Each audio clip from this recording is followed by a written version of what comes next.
Ambati Silks, Kanchipuram Saree Store, now in Vijayawada. Exclusive Pattu Sarees, Salwars and Lehengas. Sukhoi యుద్ధ విమానం missing ఘటన విషాదాంతంగా ముగిసింది. పైలట్ల శిక్షణలో భాగంగా నిన్న సాయంత్రం గాల్లోకి లేచిన సుఖోయ్ ఫైటర్ జెట్ కాసేపటికే కూలిపోయిందని వాయుసేన అధికారులు ధృవీకరించారు. అస్సాంలోని కర్బీ ఆంగ్లాంగ్ జిల్లాలో భారత వాయుసేనకు చెందిన సుఖోయ్ యుద్ధ విమానం కూలిపోయింది.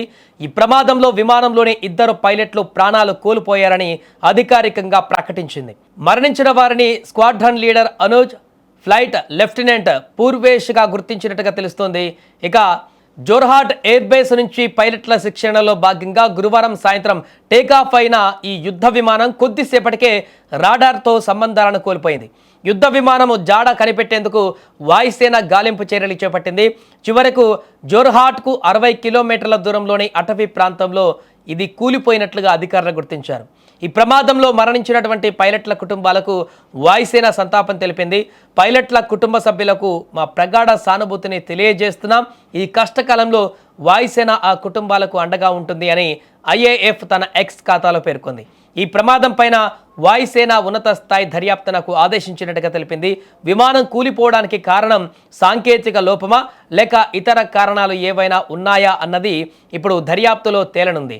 ఏదేమైనా కూడా సుఖోయ్ యుద్ధ విమానం కూలిపోయిందనేటువంటి ఘటన నిన్న సాయంత్రం నుంచి ఒక్కసారిగా దేశవ్యాప్తంగా సంచలనంగా మారింది. అయితే ట్రైనింగ్ నిమిత్తము ఇక్కడ పైలట్లు తీసుకువెళ్తున్నటువంటి సందర్భంలో ఈ యొక్క విమానం కూలిపోయింది అనేటువంటి విషయం తర్వాత బయటకు వచ్చింది. ఆ తర్వాత ఇది రాడార్తో సంబంధాలు కోల్పోయినటువంటి తర్వాత అది విమానము ఎక్కడికి వెళ్ళింది, ఎక్కడైనా క్రాష్ అయిందా, లేకుంటే సేఫ్గా ఎక్కడైనా ల్యాండ్ అయిందా, ఏదైనా అటవీ ప్రాంతంలో ఈ విమానం అక్కడ పడిపోయి ఉంటుంది కావచ్చు అనేటువంటి రకరకాల అనుమానాలు వ్యక్తమయ్యాయి. కానీ ఎట్టకేలకు ఈ విమానం పూర్తిగా ధ్వంసమైపోయింది అనేటువంటి విషయం బయటకు వచ్చింది.